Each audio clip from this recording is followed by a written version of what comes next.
Slave labor.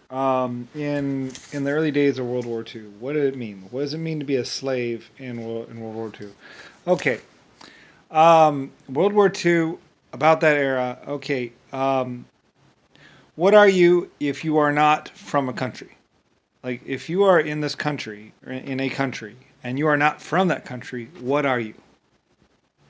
Well, one of my ideas was to call them slave labor, or it's another term. I was working on the whole like diplomatic visa thing.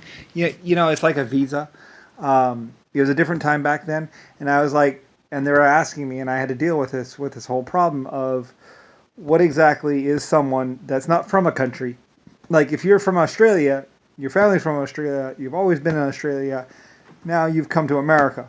What are you? What is your definition? You're not from America. You're visiting. You're probably going to go home to your old country. So if you were from Africa or America and you were then in Germany, what are you then? You are, I mean, I should have said loaned. So then they would have been loaned labor. But I was like, generally a slave was somebody who was not part of your group. Basically, in the early days, a slave is someone who's not part of your group. Like, for instance, it's like saying worker. A slave back in the day was like saying worker. I hadn't really gotten around to the whole word of worker yet. So, back in the old days, I was like, slave was basically someone that wasn't your nationality, wasn't your family that you were taking care of, or paying, or feeding.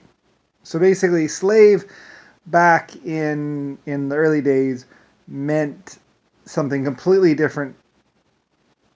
It doesn't mean a slave is back then was somebody who was not your family member, and he was not part of your group, as in religion, whatever, or from your nationality. So a slave is like a worker.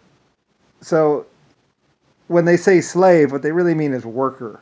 Because I hadn't really gotten around to the whole idea of worker yet. So I had this whole slave category, and the slave could be paid as well. I mean, slaves got paid. There should be but a slave was basically not a person that is not from your country or a person that is not of your family back in then.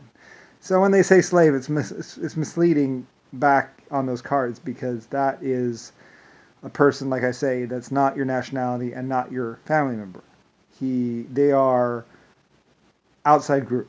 So I needed a term for that. So I was like, slave? Worker? I mean, I don't know, worker, slave. What is a person that works for you that isn't your family member and isn't your nationality? What is he then? We call it worker. But back then, they called it slave. So,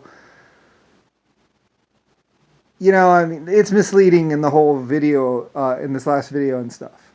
Anyway, that's really what to be a slave back in World War II really meant. Is it was a person that was under your care financially or feeding wise. Like I said, back then they were paid slaves. I mean, they were paid, and they were fed, taken care of. They were workers. It's just another term.